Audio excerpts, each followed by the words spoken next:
యేసుక్రీస్తు ప్రభువారి యొక్క బహిరంగ పరిచర్యలో he cleansed and he touched every sick person. ఆయన వ్యాధిగ్రస్తులుగా ఆయన వద్దకు వచ్చిన ప్రతి ఒక్కరిని ఆయన చూసి ఆయన స్వస్థపరిచే పంపించారు. కానీ ఏ ఒక్కరిని కూడా ఆయన అపాయింట్మెంట్ లేదు.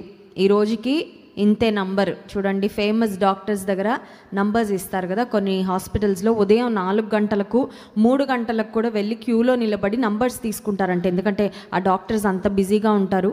ఒక్కొక్కసారి ఈరోజు ఫర్ ఎగ్జాంపుల్ ఒక రోజుకి 100 ఓపీ 200 ఓపీ ఉంటే అది దాటిన తర్వాత జనాలు లైన్లో నిలబడిన నిర్మోహమాటంగా ఈ రోజుకైతే ఇంకా చూడరమ్మా, మళ్ళీ ఇంకొకసారి మీరు ప్రయత్నం చేయండి అని పంపించేస్తారేమో. కానీ పరమ వైద్యుడైన యేసుక్రీస్తు ప్రభు ఈ లోకంలో జీవించిన కాలంలో వ్యాధులతో ఆయన వద్దకు వచ్చిన ఏ ఒక్కరిని కూడా ఆయన నిరాశపరిచి పంపించలేదు, బాగు చేయకుండా పంపించలేదు. యేసుక్రీస్తు ప్రభువారు చేసిన ఒక అద్భుత కార్యాన్ని గురించి ఈరోజు మనం ధ్యానం చేసుకుందాం. మత్తయి సువార్త 8వ అధ్యాయము 1వ వచనం నుండి 4వ వచనం వరకు మార్చి చదువుకుందాం. మత్తయి సువార్త 8వ అధ్యాయము 1వ వచనం నుండి 4వ వచనం వరకు. ఆయన కొండ మీద నుండి దిగి వచ్చినప్పుడు బహుజన సమూహములు ఆయనను వెంబడించెను.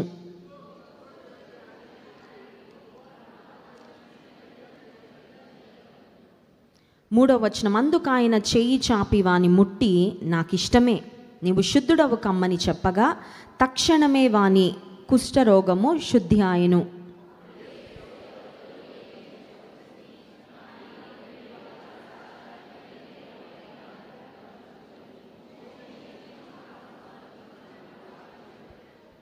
యేసుక్రీస్తు ప్రభువారు చేసిన ఈ అద్భుత కార్యము, కుష్ఠరోగులు చాలామందిని ఆయన బాగు చేశారు. But this was the first leper who was healed. కుష్ఠరోగముతో యేసే వద్దకు వచ్చి బాగుపడిన వారిలో, కుష్ఠు వ్యాధితో వచ్చిన వారిలో ఈ వ్యక్తి మొదటి వ్యక్తి అని మనం చెప్పుకోవాలి. ఎందుకంటే మత్తయి సువార్త 5, 6, 7 అధ్యాయాల్లో కొండ మీద ప్రసంగం అంటాం కదా, సర్మన్ ఆన్ ద మౌంట్. యేసు ప్రభువారు కొండ శిఖరం మీద కూర్చుని చెప్పిన ప్రసంగం తరువాత వెంటనే ఆయన చేసిన అద్భుత కార్యం, ఆయన కొండ మీద నుండి దిగి వచ్చినప్పుడు రాగానే ఈయన వెయిట్ చేస్తూ ఉన్నారు. నిజానికి కుష్ఠు వ్యాధి చాలా భయంకరమైన వ్యాధి.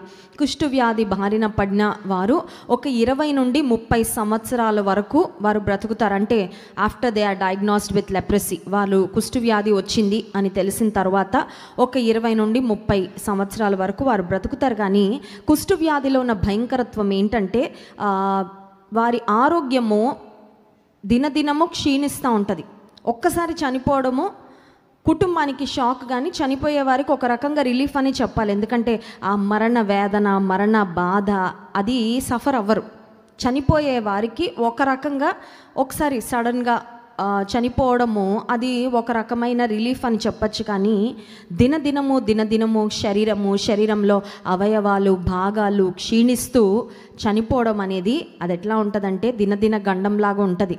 నా మరణము ఎప్పుడో అనే ఒక మరణ భయంతో వారి శరీరము కృషించిపోతూ ఉన్నప్పుడు, ఆ వ్యాధి పెరుగుతూ ఉన్నప్పుడు దాని యొక్క ఎఫెక్ట్స్ అన్నీ కూడా అనుభవిస్తూ బ్రతకడము చాలా మానసికమైన క్షోభ, శారీరకమైన వేదనకు గురి చేసే భయంకరమైన పరిస్థితి కుష్ఠు వ్యాధి. నిజానికి కుష్ఠు వ్యాధి ఎవరికైనా వస్తే యూద ఆచారాల ప్రకారం, అకార్డింగ్ టు ద జూయిష్ లా, కుష్ఠు వ్యాధి వచ్చిన వారు కుష్ఠు వ్యాధి లేని వారికి కనీసం 6 అడుగుల దూరంలో వారు నిలబడాలంటే, ఎందుకంటే వారిని సెరిమోనియలీ అన్క్లీన్, అపరిశుద్ధులుగా వారిని ఎంచేవారు కాబట్టి 6 అడుగుల దూరంలో వారు నిలబడాలి. వారు ఎవరి దగ్గరకు కూడా రావడానికి వీలు లేదు. కుష్ఠు వ్యాధిగ్రస్తులను వారి కుటుంబం వారు, ఊరి వెలుపట వారిని బహిష్కరించి ఊరి బయట ఉంచుతూ ఉండేవారు.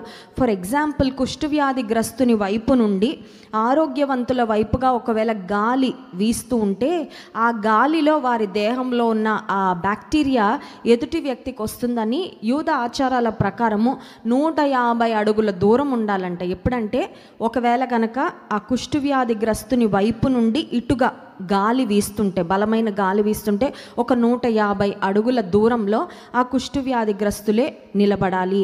ఇప్పుడు ఈ కుష్ఠు వ్యాధిగ్రస్తులను సమాజం ఎలా చూసేవారంటే, వీరి మీదకి దేవుని తీర్పు వచ్చింది, వీరేదో పాపం చేశారు కాబట్టి ఆ పాపానికి మరి ఆ పాపం యొక్క ఎఫెక్ట్గా వారి వ్యాధి అనుభవిస్తున్నారని వారిని అలా చూసేవారు. అంత మాత్రమే కాదు, వారు చేసిన తప్పుకు లేదంటే వారు చేసిన పాపానికి వారు శిక్ష అనుభవిస్తున్నారు కాబట్టి వారిని చూసి జాలి కానీ కనికరం కానీ పడాల్సిన అవసరం లేదని ప్రజలు వారి విషయంలో చాలా నిర్లిప్తమైన ధోరణితో వ్యవహరిస్తూ ఉండేవారట. వారిని చూసి ఏ విధమైన కనికరం కానీ కంపాషన్ ఆర్ మర్సీ వారి విషయంలో కనుపరిచేవారు కారు. ఈ వ్యక్తి ఇందాక చెప్పినట్లుగా కుష్ఠవ్యాధి గ్రస్తులలో యేసే వద్దకు వచ్చి స్వస్థపరచబడిన మొట్టమొదటి వ్యక్తి. He must have had many questions in his mind. Yesu ప్రభు వద్దకు రావడానికి ముందు ఆయన మనసులో చాలా సందేహాలు ఉండాలి. ఏమనంటే, నన్ను యేసు ప్రభు యాక్సెప్ట్ చేస్తారా, అసలు ఆయన స్వస్థపరుస్తారా, అసలు కుష్ఠవ్యాధి గ్రస్తునిగా నేను ఆయన దగ్గరకు వెళ్ళడానికి అవకాశము ఉందా. యేసు ప్రభు ఎప్పుడూ గుంపులు ప్రజలు ఆయన చుట్టూ ఉంటారు కదా. ఒకవేళ నేను ఆయన దగ్గరకు వెళ్ళడానికి ప్రయత్నం చేసినా ఆ చుట్టూ ఉన్నవారు నన్ను అసహించుకుంటారేమో, చీత్కరించుకుంటారేమో, నన్ను ఒకవేళ దూరంగా వెళ్ళిపోమని అరుస్తారేమో. ఇలాంటి సందేహాలు అనుమానాలు ఎన్నో అతని మనసులో ఖచ్చితంగా ఉండాలి. అయితే ఈ వ్యక్తి ఒక శ్రేష్టమైన కార్యం చేశాడండి. He has motivated himself to come to Jesus. విశ్వాస జీవితంలో దేవునిలో మనం ఎదగాలి అనే తపన అనే మంట మన లోపల పుడితే బయట నుంచి ఎంతమంది ఆ ఆసక్తిని అణచివేయాలని ప్రయత్నం చేసినా నోబడీ కెన్ స్టాప్ ఇట్.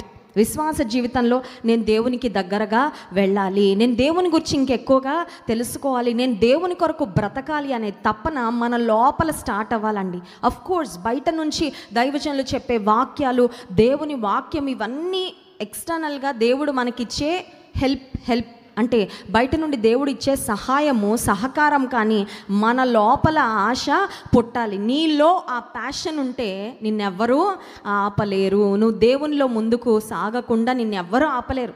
దేవునిలో నేను ఉండాలి, దేవుని కొరకే బ్రతకాలి, యేసుకు దగ్గరగా జీవించాలి, నా ప్రార్థన ఆయన దృష్టికి అంగీకారయోగ్యము అవ్వాలి, అటువంటి ప్రార్థన నేను చేయాలి, ఇంకా లోతుగా ప్రభువును తెలుసుకోవాలి, ఆయన యొక్క అనుభవ జ్ఞానంలో ఎదగాలి అనే ఆశ నిజంగా మన లోపల ఉంటే nobody can stop it.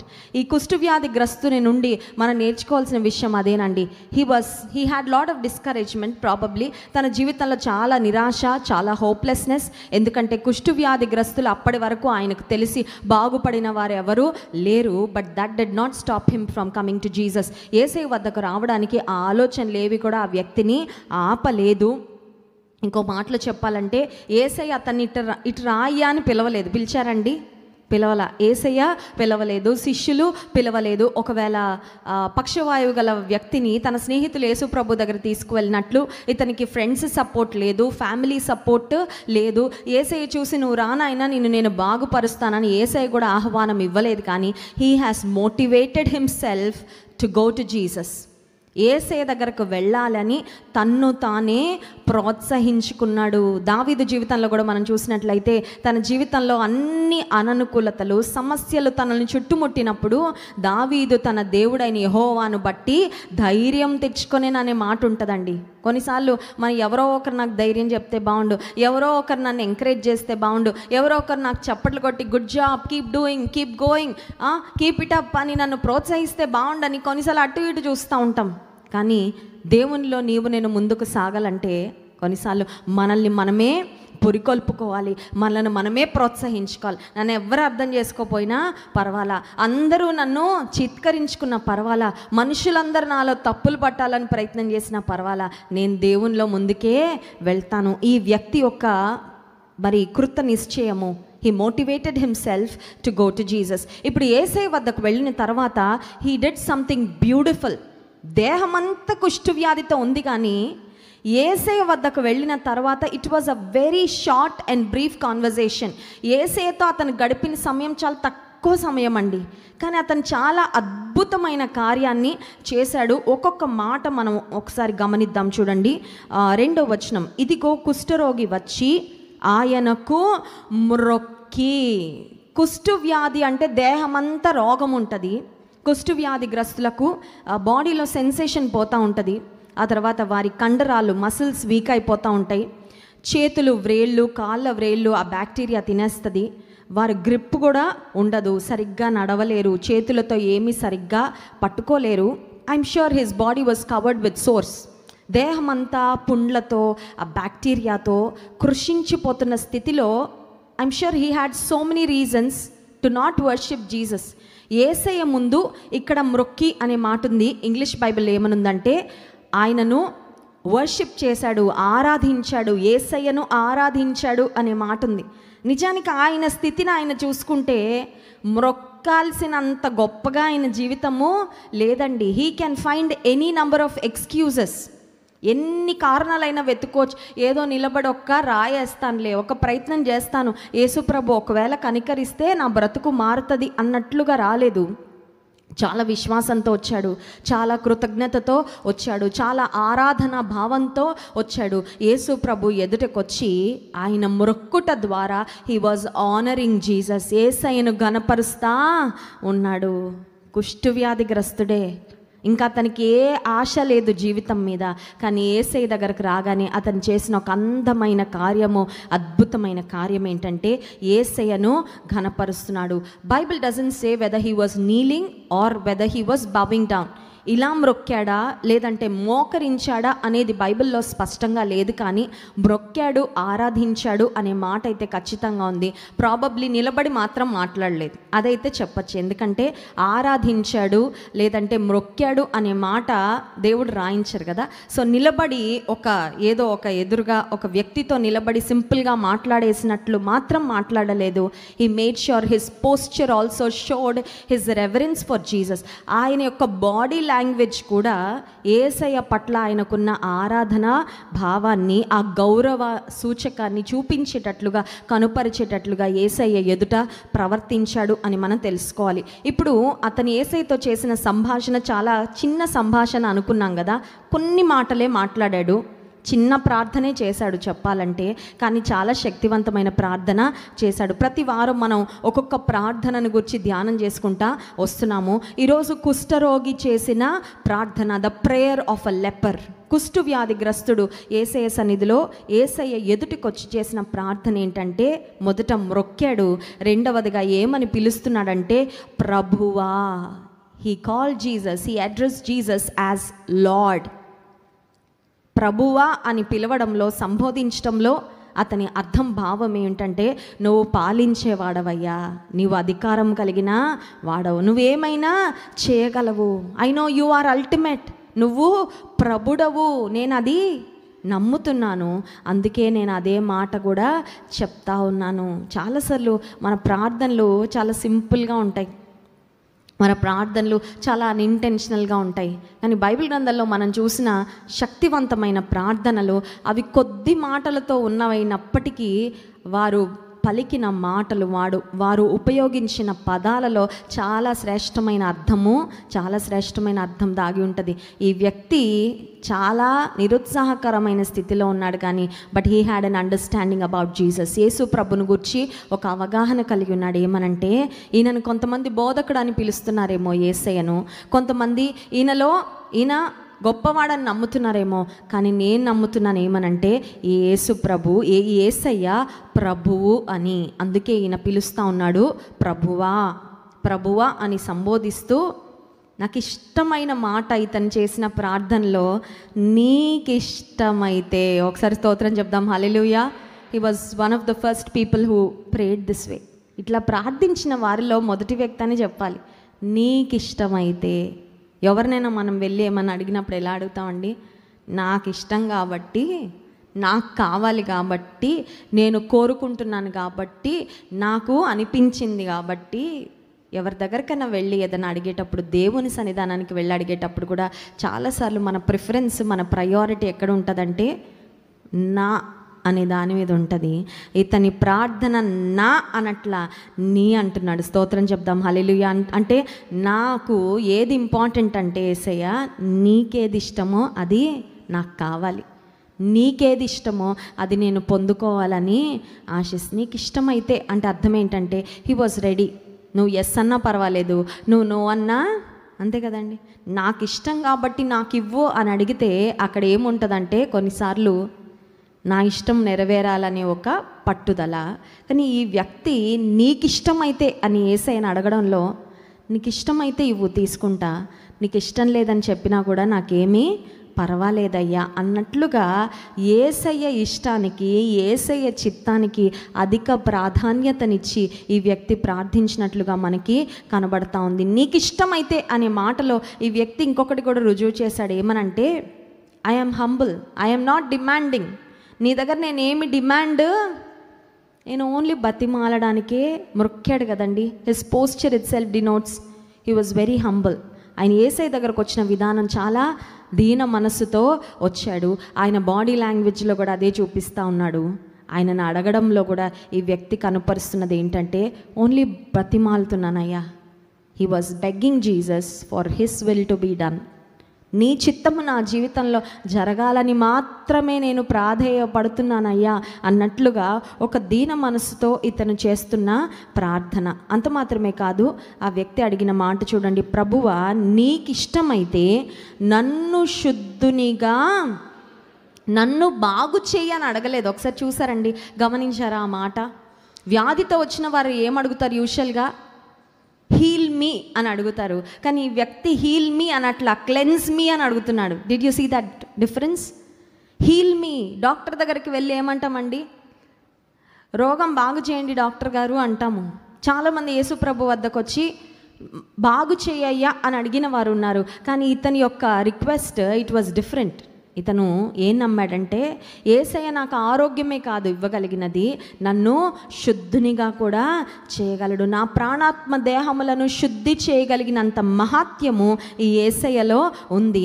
అందుకనే నేను ఆగాలనుకోవట్లే, నన్ను బాగు చేయని మాత్రమే నేను అడగాలనుకోవట్లేదు, నన్ను శుద్ధినిగా చేయమని అడగాలని ఆశిస్తున్నాను. దేవుని బిడ్డలారా, మన ప్రార్థనలు ఈ మాట కూడా ఉండాలండి. ఏ మాట? నన్ను బాగు చేయ, తలనొప్పి వచ్చింది బాగు చేయ, కడుపు నొప్పి వచ్చింది బాగు చేయ, పలానా ఆరోగ్య సమస్య ఉంది బాగు చేయ. ఫైన్, దేవుడు చేస్తాడు, ఆయన చేయడని కాదు. యెహోవా రాఫా, నిన్ను స్వస్థపరిచే యెహోవాను నేనే అని వాగ్దానం చేశాడు దేవుడు. బాగు చేయి ప్రభువా అని అడుగుతున్న మనము శుద్ధునిగా, శుద్ధురాలిగా చేయని కూడా అడుగుతున్నామా? ఎందుకంటే శుద్ధునిగా చేయనే ప్రార్థన ఆయనకి ఇంకా ఇష్టమైన ప్రార్థన. ఎందుకంటే బాగుపడడం అనేది కేవలం ఈ శరీరానికి సంబంధించినదైతే, శుద్ధిపరచబడుట అనేది మన ఆత్మకు కూడా బాగు చేయబడినప్పటికీ రక్షణ పొందకపోతే నరకంలో యుగయుగాలు కాలాల్సిందే. కానీ శుద్ధిపరచబడితే, ఆయన రక్తములో కడగబడితే, మన ఆత్మ కడగబడితే, ఆయనకి ఇష్టంగా మనం మారగలిగితే నిత్య జీవంలో, నిత్య రాజ్యంలో యుగయుగాలు మనం ఆయనతో ఉంటాం. కనుక దేవుని సన్నిధిలో ఉన్న మనము ఎక్కువ చేయాల్సిన ప్రార్థన ఏంటండి? నన్ను శుద్ధినిగా. దావీదు భక్తుడు కూడా అదే అడిగాడు. హిస్సోపుతో నా పాపమును కడుగుము, హిమము కంటే తెల్లగాగునట్లు నన్ను పరిశుద్ధ పరచు, నన్ను శుద్ధునిగా చేయయ్యా. నేను శుద్ధునిగా చేయబడాలని ఆశిస్తున్నా. రాజుగా ఆయనకి ఏ కొరత లేదు. కానీ దావీదు యొక్క ఆశ ఒకటి ఏంటంటే, పాపం వల్ల మలినమైపోయింది, నేను మలినమైపోయా, దేవుని సన్నిధిలో నేను శుద్ధిపరచబడాలి అనే ఆశ. ఇంత అద్భుతమైన ప్రార్థన, ఒకే ఒక్క లైన్ కదండి అతను చేసిన ప్రార్థన. మొక్కాడు ఆరాధన భావంతో, ప్రభువా నీకిష్టమైతే నన్ను శుద్ధునిగా. No blabbering, no repetition of words. పదాలు రిపీట్ చేయడము, కన్ఫ్యూజ్ అయిపోవడం, చాలా క్లారిటీగా, చాలా స్పష్టంగా ఒకే ఒక్క సెంటెన్స్ యేసయ్య దగ్గరకు వచ్చి అడగగానే యేసయ్య ఆయనతో చెప్పిన మాట చూడండి, 3వ వచనం. అందుకు ఆయన చేయి చాపి వాని ముట్టి. ఒకసారి స్తోత్రం చెప్దాం, హల్లెలూయా. ముట్టకుండా కూడా బాగు చేయగలడు, కానీ ముట్టాడు యేసయ్య. ఇంకొక మాట కూడా చెప్తాను. కుష్టు వ్యాధిగ్రస్తులు, ఇందాక చెప్పాను కదా, యూద ఆచారాల ప్రకారము కనీసం 6 అడుగుల దూరంలో వారు నిలబడాలి. ఎందుకంటే కుష్టు వ్యాధిగ్రస్తులు అపరిశుద్ధంగా ఉంటారు, వారు ఎవరినైనా ముట్టుకుంటే వాళ్ళు కూడా మలినమైపోతారు అనేది వారి యొక్క నమ్మకం. ఇప్పుడు యేసు ప్రభు ఆయనను ముట్టారు అంటే ఆయన దగ్గరికి ఎవరు వెళ్ళారన్నమాట? ఈవెన్ నువ్వెక్కడి నుంచో వచ్చావయ్యా నా దగ్గరికి. You have come with an expectation. నువ్వు ఒక ఆశతో వచ్చావు నా దగ్గరికి. నీ మనసులో ఎన్నో భయాలు ఉండొచ్చు, ఎంత ఆందోళన ఉండొచ్చు. నేను ఒకవేళ బాగు చేయనేమో అనే ఆలోచన కూడా ఒకవేళ నీకు ఉండుండొచ్చు. అందుకే కదా నీకు ఇష్టమైతే అని అడిగావు. కానీ నువ్వు అంత దూరం నుండి నా దగ్గరకు వచ్చావు కదా, ఇప్పుడు నీకు దగ్గరగా నేను వస్తాను. దేవుని యొద్దకు రండి, అప్పుడు ఆయన మీ యొద్దకు నీవు నేను ఆయన దగ్గరకు వెళ్తే ఆయన మన దగ్గరకు రాకుండా మన గేటు బయట నిలబెట్టే దేవుడు కాదండి. స్తోత్రం చెప్దాం. Hallelujah. When we come close to Jesus, he comes close to us. చాలా దగ్గరకు వస్తాడు. అంతేగాని బలవంతంగా ఎవరికి ఆయన సమీపంగా ఉండే దేవుడు కాదు. కానీ ఆయనను కోరుకున్న వారికి, ఆయనను ఆశ్రయించిన వారికి, ఆయనకు దగ్గరగా వచ్చిన వారికి ఖచ్చితంగా ఆయన దగ్గరగా వస్తారు. యేసయ్య ఆయనను ముట్టి అంటే అర్థం ఏంటంటే, జీసస్ కొన్ని అడుగులు వేసి ఉంటారు ఖచ్చితంగా, చేయి చాపి ఆయనను ముట్టి. Why did Jesus touch this man? ఆ వ్యక్తికి మరొక మనిషి స్పర్శ తగిలి చాలా రోజులు అయిపోయి ఉంటుందండి. ఎందుకంటే కుష్టు వ్యాధితో ఎక్కడో ఉన్నాడు, ఊరి వెలుపట ఉన్నాడు. ఫ్యామిలీ మెంబర్స్ ఒకవేళ దూరం నుండి నిలబడి మాట్లాడి ఆహారం అక్కడ పెట్టేసి వెళ్ళిపోతూ ఉన్నారేమో, కానీ nobody touched him. He was longing for human touch. ఎవరైనా నన్ను పట్టుకుంటే బాగుండని ఆ వ్యక్తి ఎంత ఆరాటపడతా ఉన్నాడో. నేను కూడా కోవిడ్ ఫస్ట్ వేవ్లో నాకు కోవిడ్ వచ్చినప్పుడు నేను మా ఇంట్లో ఉన్నాను క్వారంటైన్లో. నాకు ఎప్పుడైనా ఫుడ్ ఇవ్వడానికి మా అక్క వచ్చింది నన్ను చూసుకోవడానికి, నాకు కోవిడ్ పాజిటివ్ వచ్చినప్పుడు. సో అక్క టైం టు టైం తలుపు కొట్టి నాకు ఫుడ్ ఇచ్చే వెళ్తూ ఉండేది. నేను ఫుడ్ తీసుకోవడానికి తలుపు తీసిన ప్రతిసారి మా 3 పిల్లలు ఆ బయట నిలబడి చాలా ఆనందంగా నాకు చేతులు ఊపేవారు, నన్ను పలకరించేవారు. 1 వీక్ అయిపోయింది. తలుపు తీస్తుంటే మా పిల్లలు బయట నుంచి ఒకటే అడుగుతున్నారు, ఏమనంటే, నిన్నెప్పుడు ముట్టుకోవచ్చు మమ్మీ, నిన్నెప్పుడు మేము, ఎందుకంటే వారం రోజులు అయిపోయింది, we need that hug from you. నిన్ను మేము పట్టుకోవాలి, నిన్ను మేము కౌగిలించుకోవాలి, మాకు మీ స్పర్శ. నిజమే కదా. ఎప్పుడైతే నాకు నెగిటివ్ వచ్చిందో ఫస్ట్ థింగ్ వాళ్ళు వదిలిపెట్టలేదండి నన్ను. And of course I needed it also. నాకు కూడా కావాలి, నా పిల్లలు నేను పట్టుకోవాలి, వాళ్ళకి నా ప్రేమ అందించాలి, వాళ్ళ ప్రేమ కూడా నేను. ఆ వ్యక్తి ఆహారం దొరుకుతూ ఉందేమో, కానీ అతనికి ఏం దొరకలేదంటే ఒక ప్రేమతో కూడిన స్పర్శ అతనికి. కానీ యేసే ఎంత గొప్ప దేవుడు అంటే, నేను చాలా బిజీగా ఉన్నానయ్యా, నువ్వు ఆరోగ్యం కోసం వచ్చావు కదా, ఆరోగ్యం ఇచ్చి పంపిస్తాను వెళ్ళిపో అనలేదు. Jesus also gave him that personal touch.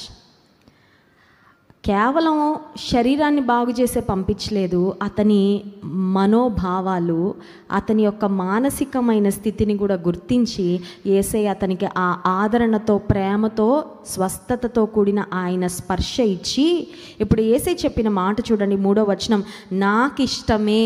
స్తోత్రం చెప్దాం. హల్లెలూయా. నాకు ఇష్టమేనయ్యా. అది కూడా చెప్పాల్సిన అవసరం లేదని నేను అనుకుంటున్నాను. కొంతమంది చాలా తక్కువ మాట్లాడతారు కదా, చాలా తక్కువ. భర్తని భార్య టీ తెమ్మంటారా అండి. నేను ఎవరి గురించో వింటున్నాను. ఒక అంకుల్ అంట, ఆయనకి టీ కావాలంటే, వాటర్ కావాలంటే గ్లాసు టక్ టక్ అని కొడతాడంట అంకుల్. అంటే ఆవిడ తెలుసుకోవాలన్నమాట, అమ్మో మా ఆయన గారికి వాటరు అంటే కనీసం నోరు తెరిచి కూడా మాట్లాడడానికి వాళ్ళకి అలా అలవాటు అయిపోయిందేమో, టేకెన్ ఫర్ గ్రాంటెడ్. పెద్ద పెద్ద ఆఫీసర్స్ కూడా అంతే కదా, అంతే సైగలు చేసి చాలా తక్కువ మాట్లాడతారు. వాళ్ళ మైండ్లో when they have too many things to take care of, ఎన్నో పనులు, ఎన్నో బాధ్యతలు. యేసయ్య ఎన్ని హ్యాండిల్ చేస్తారండి. He was the busiest. కానీ ఆయన ఆ కుష్ఠవ్యాధి గ్రస్తునితో బాగు చేసి పంపించేస్తే ఆయనకి ఇష్టమైన ఆటోమేటిక్గా అర్థమవుతుంది. కానీ చెప్పాడండి యేసయ్య, ఎందుకంటే నాకు ఇష్టమయ్యా, నువ్వు బాగుపడ్డం నాకు ఇష్టం, నువ్వు ఆనందంగా ఉంటే నాకు ఇష్టం, నీ జీవితంలో మంచి జరిగితే నాకు ఇష్టం, నీకు మేలు చేయడం నాకు ఇష్టం. స్తోత్రం చెప్దాం. హల్లెలూయా. కొంతమందికి మనం బాగుపడితే ఇష్టం ఉండదు, అది వారు చెప్పరు కానీ చూపించేస్తూ ఉంటారు చాలా రకాలుగా కదండి. మనకి ఏదైనా కష్టం వస్తే వాళ్ళ ముఖాలు వెలిగిపోతూ ఉంటాయి సూర్యుడిలాగా.